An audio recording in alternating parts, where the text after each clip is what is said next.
बचाओ बचाओ, मम्मी मुझे बचाओ, ये चुड़ैल मुझे लेकर जा रही है। छोड़ दो मेरी बेटी को, कहाँ ले जा रही हो चुड़ैल? इसलिए कोई भी अगर उसके ढाबे पर आता है तो वह चुड़ैल उसे नहीं छोड़ती। बहुत समय पहले की बात है। एक बाबा अपना ढाबा चलाया करते थे। तभी उनके ढाबे पर शहर से एक लड़का आता है और जब वह उनके ढाबे का खाना खाता है, उस लड़के को उस बाबा के ढाबे का खाना बहुत अच्छा लगता है। तभी वह अपने फोन से एक वीडियो बनाता है और बोलता है, हेलो गाइस, आज हम हैं बाबे के ढाबे पर। इस बाबे के ढाबे का खाना बहुत अच्छा है, आप भी आओ और इस खाने का स्वाद लो। ऐसा कहकर वह लड़का वहां से चला जाता है और वह वीडियो वायरल हो जाती है और सभी गांव के लोग उस बाबा के ढाबे पर खाना खाने आ जाते हैं। वही वीडियो एक डायन के पास भी चली जाती है। तभी वह अपने फोन से एक वीडियो बनाता है और बोलता है, हेलो गाइस, आज हम हैं बाबे के ढाबे पर। इस बाबे के ढाबे का खाना बहुत अच्छा है, आप भी आओ और इस खाने का स्वाद लो। डायन भी वह वीडियो देखकर तुरंत बाबा के ढाबे पर आती है, परंतु बाबा उसे खाना खिलाने के लिए मना कर देते हैं और वह चुड़ैल उस बाबा को मार देती है और वहां से चली जाती है। एक इच्छाधारी नागिन अपनी बेटी चिंकी के साथ रहती थी। इच्छाधारी नागिन मजदूरी का काम किया करती थी। एक दिन इच्छाधारी नागिन अपने सेठ के पास जाती है। सेठ उससे कहता है, सुनो नागिन, आज से मैं अपना काम बंद कर रहा हूँ। ऐसा करो, तुम कोई दूसरा काम देख लो और कल से यहाँ मत आना। सेठ जी, मुझे अब दूसरा काम कहाँ मिलेगा? मेरी एक छोटी बच्ची है, मैं उसका पालन पोषण कैसे करूँगी? मुझे नहीं पता, तुम अपना देख लो। सेठ की यह बात सुनकर इच्छाधारी नागिन बहुत दुखी होती है और वापस अपने घर आ जाती है और सोचने लगती है, हे भगवान, मैं अपनी बेटी का पालन पोषण कैसे करूँगी? इस गांव में तो दूसरा कोई काम भी नहीं है, अब मैं क्या करूँ? माँ, क्या हुआ? आप इतनी दुखी क्यों हैं? क्या बताऊँ बेटा, जहाँ मैं मजदूरी करने के लिए जाती थी, वहाँ पर सेठ ने मुझे काम से निकाल दिया। अब मैं क्या करूँ? माँ, आप तो भगवान की कितनी पूजा करती है, वह जरूर आपकी मदद करेंगे। हाँ बेटी, अब तो भगवान का ही सहारा है। माँ, आपको तो कितना अच्छा खाना बनाना आता है, क्यों ना हम कोई ढाबा किराए पे ले ले? तुम सही कह रही हो बेटी, परंतु हमें ऐसा ढाबा मिलेगा कहाँ? माँ चलो, हम शहर की तरफ चलते हैं, हमें कोई ना कोई ढाबा जरूर मिल जाएगा। यह कहकर दोनों शहर की तरफ निकल पड़ते हैं। शहर जाते ही उन्हें एक बहुत ही सुनसान रास्ता मिलता है। उस रास्ते पर उन्हें एक ढाबा दिखाई देता है जिस पर लिखा होता है, बाबा का ढाबा। नागिन की बेटी कहती है, माँ वह देखो, वहाँ एक ढाबा है और वह बिल्कुल वीरान है, क्यों ना हम इसके मालिक से यह ढाबा किराए पर ले लें? हाँ बेटी, तुम सही कह रही हो, चलो चलते हैं। वह दोनों ढाबे पर जाती हैं और आवाज लगाती हैं। तभी वहां से एक बूढ़ा आदमी गुजर रहा होता है। बूढ़ा आदमी उन दोनों से कहता है, अरे बेटा, तुम यहाँ क्या कर रही हो? बाबा, मैं यहाँ इस ढाबे के मालिक की तलाश में हूँ। अरे बेटा, यह बाबा का ढाबा तो बहुत पुराना है। इसे तो एक बूढ़े बाबा चलाते थे और उनके साथ उनकी एक बेटी भी रहती थी, परंतु कई साल पहले उस बाबा की मृत्यु हो गई और उसकी मृत्यु के बाद उसकी बेटी का कोई भी अता पता नहीं है। तुम चाहो तो इसे चला सकती हो। ऐसा कहकर वह बूढ़ा आदमी वहां से चला जाता है। इच्छाधारी नागिन और उसकी बेटी ढाबे की सफाई करती हैं और उसे चलाने लगती हैं। नागिन बहुत ही स्वादिष्ट खाना बनाती थी और लोग वहां पर आकर खाना खाते थे और इच्छाधारी नागिन को पैसे भी देते थे।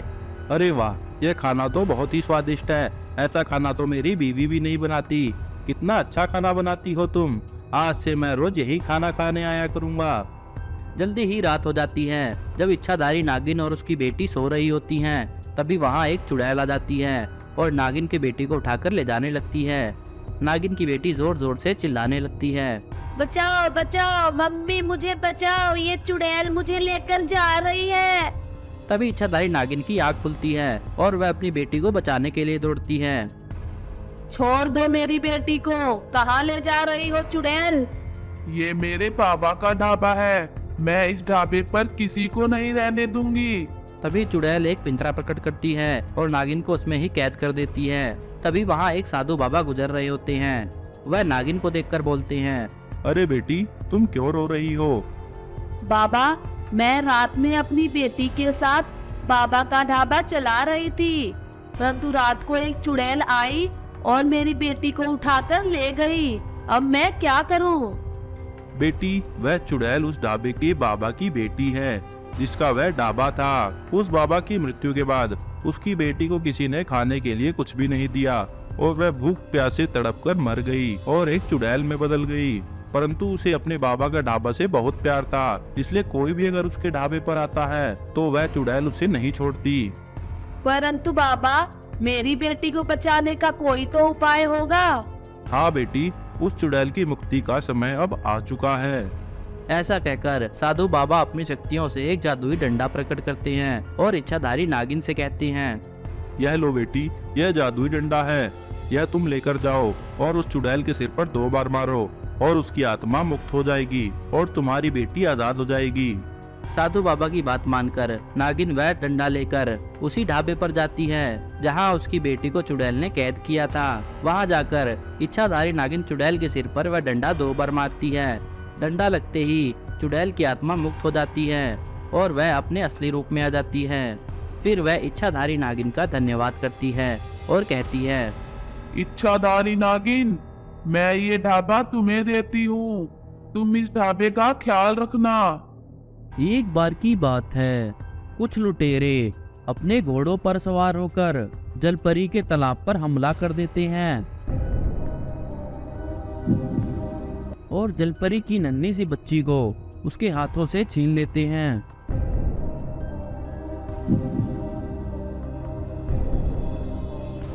साथियों, हमारा काम हो गया, अब चलो। ऐसा कहकर वह वहां से जाने लगते हैं। जलपरी कहती है, अरे छोड़ दो मेरी बच्ची को, तुम इसे कहाँ लेकर जा रहे हो? माँ माँ, मुझे इनसे बचाओ मुझे। तभी एक लुटेरा उस जलपरी को मारकर वहीं घायल कर देता है और वहां से सब के सब चले जाते हैं।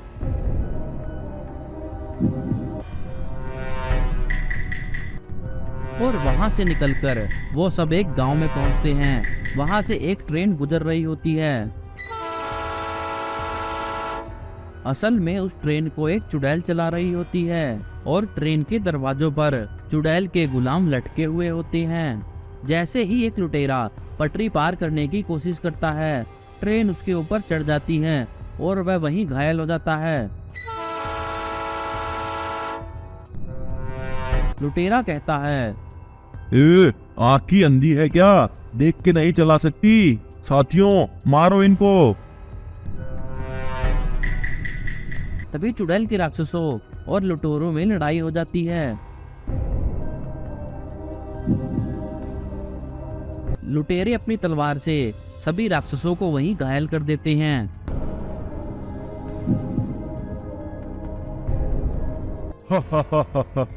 हमसे पंगा लेने आए थे। तभी वहां चुड़ैल आ जाती है और बोलती है, लुटेरो, तुमने ऐसा करके अच्छा नहीं किया।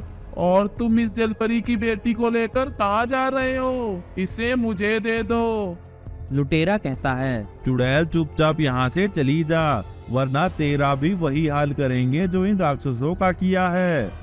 उसकी यह बातें सुनकर चुड़ैल को बहुत गुस्सा आ जाता है और वह सभी लुटेरों की मुंडी वहीं तोड़ देती है। लुटेरों का सरदार अपनी जान बचाकर भागने लगता है। तभी चुड़ैल उसकी एक टांग तोड़ देती है और उसे लंगड़ा बना देती है। वह जलपरी की बेटी को अपनी गोद में उठा लेती है और बोलती है, अरे, ये तो जलपरी की बेटी है, ये तो कितनी सुंदर है, इसे तो मेरे पास होना चाहिए। चलो, मैं तुम्हें ले चलती हूँ, आज से मैं ही तुम्हारी माँ हूँ। ऐसा कहकर वह जलपरी की बेटी को लेकर वहां से जाने लगती है। लुटेरा कहता है, अरे, तुम कहाँ लेकर जा रही हो इसे? इसे तो मैंने पकड़ा है। यह सब देखकर लुटेरे को बहुत पछतावा होता है और वह बोलता है, हे भगवान, ये मैंने क्या कर दिया? जलपरी की बेटी को तो चुड़ैल उठा ले गई, मुझसे कितना बड़ा पाप हो गया। मुझे इसे तुरंत बचाना होगा, मुझे तुरंत यह बात जलपरी को बतानी होगी। ऐसा कहकर वह जैसे तैसे जलपरी के पास जाता है और बोलता है। हे जलपरी, बाहर निकलो, मुझे तुमसे कुछ जरूरी बात करनी है। वही मैस्टिक्स वाला शैतान छुपा होता है और लुटेरे की आवाज सुनकर उसे तुरंत पकड़ लेता है और लेकर भागने लगता है। तभी एक बड़ी मछली मैस्टिक्स वाले शैतान को वहीं निगल जाती है और उस लंगड़े को बचा लेती है। फिर लंगड़ा जलपरी से कहता है। हे जलपरी, मुझे माफ कर दो, मुझसे बहुत बड़ी गलती हो गई है। आपकी बेटी को तो वह चुड़ैल मुझसे छीन कर ले गई। जलपरी कहती है। मेरी बच्ची को उसके चंगुल से बचाना होगा, परंतु ये कोई छोटी बात नहीं है। उसके लिए हमें एक योजना बनानी होगी।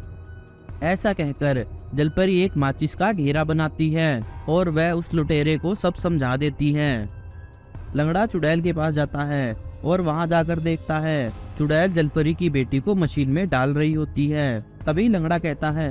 अरे चुड़ैल की महारानी, रुक जाइए, इसे मशीन में मत डालिए। एक जलपरी की बेटी का आप क्या करेंगे? वहाँ तालाब में एक और जलपरी की बेटी कैद है, जिसे सिर्फ आप ही निकाल सकती हैं। चलो, मुझे जल्दी से वहाँ ले चलो।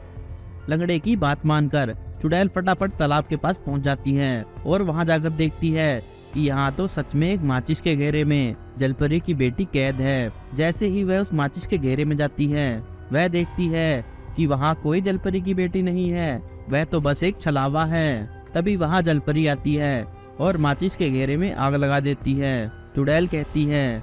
मेरे साथ धोखा हुआ है, बचाओ मुझे कोई। और वहीं मरकर भस्म हो जाती है।